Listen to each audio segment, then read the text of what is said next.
This is part 20 of Genius Martial Arts Trainer, covering the latest chapters. If you haven't watched the previous part, the link is available in the I button and the description. We're about to hit 18,000 subscribers, so thank you all for the insane support. Let's keep going. The scene shifted to a mountain, where the Sword Saint Anhyo of the Wudang sect sat across from Grand Master Hyun Guang of the Shaolin Temple. Anhyo addressed him directly, demanding that the bald monk explain why Chung Su had been dragged into this matter. Hyun Guang calmly replied that he should not worry so much. The Sword Saint responded that he was not worried, only slightly concerned. The Grand Master asked what exactly he was concerned about. Anhyo then explained that it dated back a long time. Chung Su's first meeting with them had not been ordinary. It occurred when Song Baek, a first-class disciple, had been traveling through Jianghu under orders to hunt down a band of mountain bandits.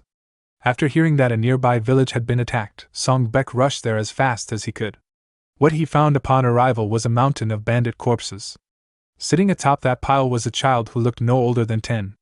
With a chipped sword slung over his shoulder, the child had been tearing into a crow's carcass and eating it. People had said the child looked like a beast. Moved by pity, Song Baek brought the child back to Wudang, where they raised him and gave him the name Chung Su. After hearing this, Hyun Guang remarked that it was hard to believe the pure and gentle Chung Su had such a past, and wondered if the Chung Su they knew now had become gentle thanks to Wudang's teachings. Anhyo denied that explanation. He said that Chung Su had already lost all his memories from the very beginning, likely because the experience had been so traumatic that he had buried them himself.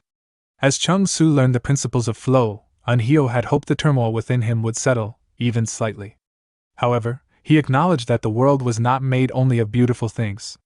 His concern was that if Chung Su were to experience something similar to what he had endured as a child, the buried memories might awaken and torment him once again. The scene then shifted back to the annex. Chung Su, his eyes glowing red, stared at the wealthy man who had killed the children's parents earlier. His sword was already pierced through Hyo Mayan's stomach, and Hyo Mayan trembled in agony while coughing up blood. Hyo Mayan begged him to stop and told him to just kill him already. The rich man, watching the scene, felt intense fear. Chung Su never took his eyes off him, and it felt as though he were facing a wild animal. Chung Su then drove his sword deeper into Hyo Mayan's stomach. Hyo Mayan screamed one final time before his lifeless body collapsed to the ground. Chung Su continued staring at the rich man with those blood-red eyes. Panicking, the rich man insisted that he had nothing to do with the place and claimed he had only come to investigate. Chung Su stepped toward him. The rich man desperately offered money, promising to pay anything and do whatever was asked if he were spared. He even offered an artisan sword, boasting that it was a peerless, legendary blade made by a famous craftsman. Before he could finish speaking, Chung Su swung his sword and cut him down. Lost in his frenzy, Chung Su saw visions of his younger self, swinging a sword while muttering about cutting off heads, planting fear in enemies, killing as many as possible just to live, refusing to die like a dog, and slaughtering others to survive. When he finally regained consciousness, he was drenched in sweat and looked around in shock. He realized that Mugung was carrying him on his back. Mugung asked whether he had come to his senses. Chung Su asked where they were and why he was being carried. Seeing that Chung Su was awake, Muyo waved his hand and informed Mujin. Surprised, Chung Su asked Mugung whether he had been unconscious. Mugung confirmed that he had not woken up for nearly a full day and asked if he felt any better, offering to put him down. Chung Su agreed and asked to be set down. When Mujin approached, he noted that Chung Su was awake. Chung Su apologized for causing so much worry and asked what had happened to him. Mujin, surprised, asked if he truly did not remember anything, including splitting off from the group in Gilin and going to the annex building. Upon hearing the word annex, fragments of memories flashed through Chung Su's mind. A sharp pain shot through his head, and he clenched his teeth while grabbing it. Seeing his condition, Mujin grew nervous and said it would be better for Chung Su to rest longer. For the time being, he planned to focus solely on moving forward for the children's sake. Confused, Chung Su asked what children he meant. Mujin pointed toward a nearby group of children and explained that they were the ones rescued from a slave trader in Gilin. Those who had places to return to had already left, while most of the children who had nowhere to go had stayed behind. Fortunately, the minor Azure sect had agreed to take them in, so the group was traveling together to bring the children there. Chung Su remarked that all of this must have happened while he was unconscious. Mujin lightly tapped him on the shoulder and suggested discussing the earlier events after he had rested more, urging him to focus on recovery for now. Chung Su thanked him. Mujin remained silent as he watched Chung Su move a short distance away. Inwardly, he reflected that there were countless things he wanted to ask Chung Su. The horrific scene he had witnessed at the annex, after Chung Su failed to appear at the meeting place, and the traces of slaughter there were nothing like the Chung Su he thought he knew. Still, he felt that Chung Su needed time alone, and so did he. Now, only the hardest part of the Guangxi province plan remained, recruiting Baek Gowon, the strategist. Baek Gowon was the hidden dragon who guided Du Wulchen, the protagonist of the Unorthodox Tyrant Chronicles, to become the number one figure among the unorthodox sects and the kingmaker of Nirim. From an outside perspective, Baek Gowon was an intelligence-type overpowered character designed to compensate for Du Wulchen's shortcomings. In the strategic battles against the new heavens to come, his presence was absolutely essential. However, there was a major problem. The Unorthodox Tyrant Chronicles provided almost no information about Baek Gowon during this period, since he was not the protagonist. The only thing that could be inferred was that he was staying with his sick younger sister at the minor Azure sect. Thus, the final and most critical step of the entire plan was a one-shot, on-the-spot gamble with an unpredictable outcome. Meanwhile, Mu Kyung climbed up a cliff and looked ahead, spotting the buildings of the minor Azure sect in Guangxi province. He returned to the group and informed Mujin that he could see it. Mujin thanked Mu Kyung and told him to come down. Inwardly, he steeled himself, thinking that from this point on, it would begin, a battle of wits to recruit the strategist Baek Gowon, one in which he could not see even a single inch ahead. A little later, the group arrived in front of the minor Azure sect's front gate. Mujin knocked on the door and called out, asking if anyone was inside. When no response came, Mujin and the others exchanged confused looks. After a short while, someone opened the door slightly, looking nervous, and asked who they were and what business they had with the minor Azure sect, adding that outsiders were not accepted lightly. Mujin smiled and introduced them as physicians from Sichuan. He explained that they had heard of the minor Azure sect's reputation and had come seeking them. He said they had gathered children from nearby villages who had no homes and asked if they could entrust those children to the sect. The man asked in surprise if they were physicians and had even come to entrust children. He then welcomed them to the minor Azure sect and said the gate would be opened. Mu Kyung whispered to Mujin that this truly seemed to be the only orthodox sect in the unorthodox region. Since arriving in Guangxi, this was the first time he had felt relieved. The man opened the gate fully and urged them to come inside quickly. Mu Kyung and the others guided the children forward, telling them that the sect was welcoming them. As soon as they entered, the gate behind them closed immediately. At that moment, a man stepped forward to greet the group, calling it wonderful news and welcoming them to the minor Azure sect as heroes. He introduced himself as Jin Jikyol, the sect leader. Mujin thanked him for his hospitality and introduced himself as Mujin, the one leading the group. Jin Jikyol said that Hero Mujin had arrived at exactly the right time and explained that the sect had been facing great difficulty lately. Mujin asked what kind of difficulty he meant. Jin Jikyol explained that Guangxi province was unorthodox territory and that, because of this, the minor Azure sect had been given a special mission by the Murim Alliance. Mujin asked what kind of mission it was and whether it was something they were allowed to hear. Jin Jikyol chuckled and said it was nothing grand. Turning toward the children, he explained that their task was simply to gather children in Guangxi and send them to Hunan province. Mujin asked if the Murim Alliance had truly given such an order. Jin Jikyol replied sadly that children who grew up in Guangxi often ended up sold as slaves or becoming members of bandit or raider groups. To prevent that future, the Murim Alliance had decided to take preventive measures.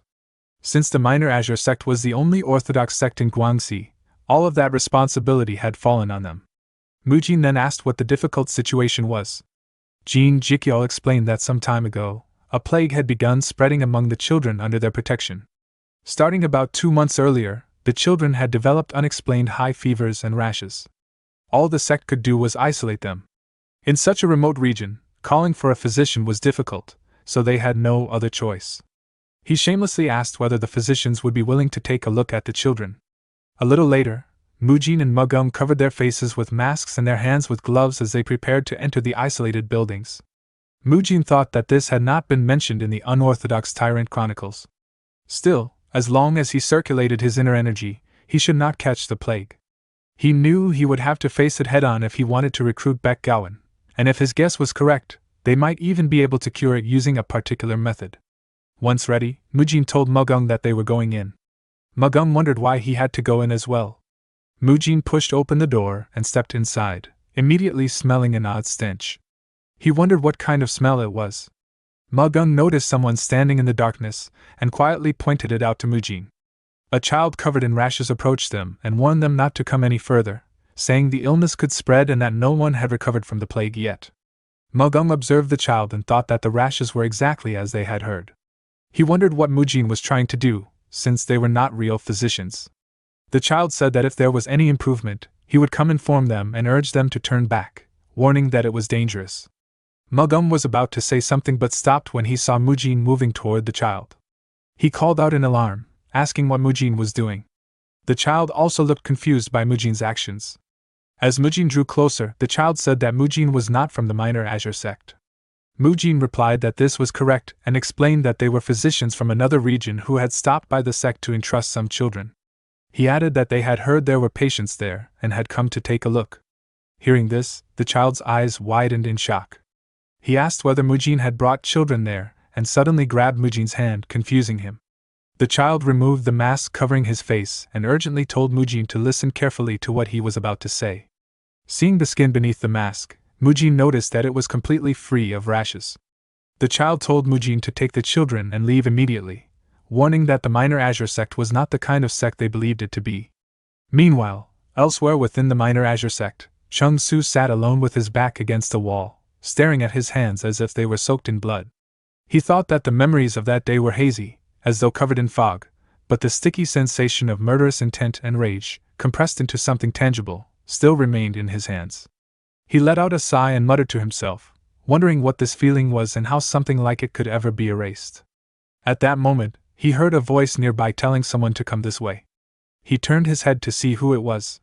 He saw Jin Jikyol, the leader of the minor Azure sect, speaking to his disciple and telling him to go along with a certain person. Chung Su immediately recognized them. He noticed the child with the sect leader and thought that the child was one of those they had brought earlier. The disciple then took the child away. Jin Jikyol immediately left the area. Watching this, Chung Su grew uneasy. He wondered why they were taking only that child away without a word and felt that something was wrong. He questioned where they were taking him. Some time earlier, the child had been sitting alone on a set of stairs, lost in thoughts of his mother and father. Jin Jikyol approached him and asked why he was sitting there alone, wondering if something was troubling him. Startled, the child immediately stood up and tried to leave, saying that it was nothing. Jin Jikyol then asked if he wanted to see his parents. The child turned back in confusion, and Jin Jikyol told him that if that was the case, he could help. He offered to take the child to see his parents. After a brief hesitation, the child agreed and told him to lead the way. The scene later shifted to the isolated buildings, where the child covered in rashes spoke to Mujin about the minor Azure sect. Mujin thought in disbelief that the child was not actually sick and questioned why he had been pretending. The child explained that the illness was an act meant to keep the minor Azure sect's people from approaching him. He said it was only a temporary disguise that would eventually be discovered.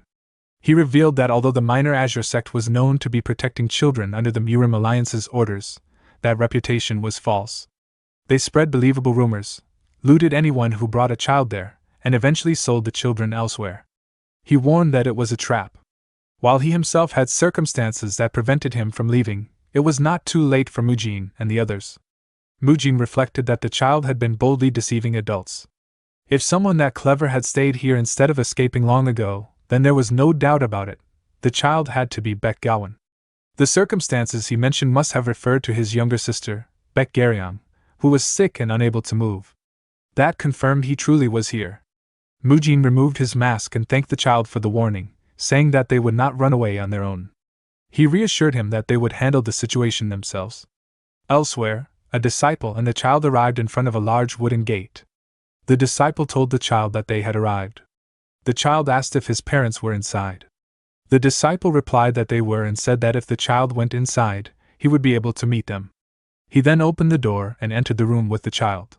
The moment the child saw the inside, his eyes widened in shock. The room resembled a slaughterhouse. Realizing what the place truly was, the child froze in horror.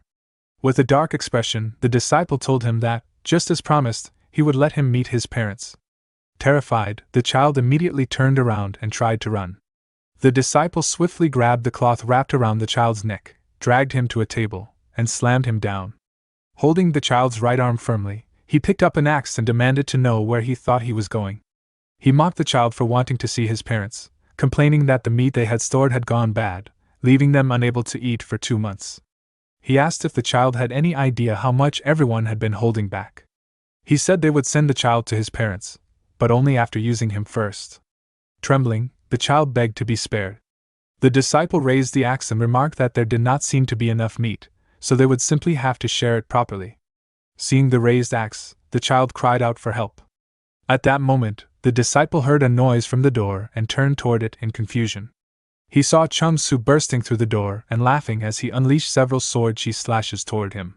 Grinding his teeth in fury, Chung Su continued his assault, but the disciple blocked the slashes with his axe. The disciple mocked Chung Su, saying that he had been given a chance to run away but had wasted it over a mere chunk of meat, calling him soft. Chung Su responded by calling him an animal. He accused him of abandoning basic human decency and using a child as a shield, questioning how they could dare call themselves an orthodox sect while committing such acts. The disciple laughed and called Chung Su's words foolish. He declared that they were not the minor Azure sect at all, but the Mad Demon Bandits, a group that had made a name for itself around Guangzhou. He explained that they had moved their territory to Guangxi province and had been looking for a place to settle. After finding an orthodox sect, they disguised themselves as a merchant guild, claimed they had been attacked by Green Forest bandits, and asked for help. The sect had believed them completely. As repayment, they drugged their food and attacked at night, wiping them out without resistance. Since then, they had been pretending to be the minor Azure sect for 10 years. He mocked the naivete of the orthodox sect and scoffed at being lectured about righteousness. Chung Su tightened his grip on his sword, his eyes burning red with rage. He declared that they were not worth sparing and were nothing but animals. The disciple pressed the axe against the child's neck and warned Chung Su not to move, saying he might kill the child by accident if startled. Chung Su gritted his teeth in frustration and called him a coward. The disciple replied that animals did not understand cowardice.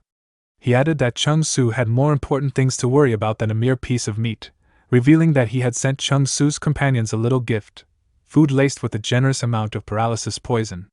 The scene shifted to Mu Kyung, who was surprised that the minor Azure sect had sent them food. The sect members delivering it explained that their sect leader had ordered them to do so and said it was only natural to repay honored guests for their help. They asked him not to refuse their sincerity. Mu Kyung thanked them and asked that their sect leader be thanked on their behalf. After the minor Azure sect members left, Mu Kyung stared nervously at the food boxes, wondering if everything would truly be fine. Genius protagonists, overwhelming growth, and legendary battles, this is your battlefield. We're just steps away from 20,000 subscribers. Subscribe now and rise with us.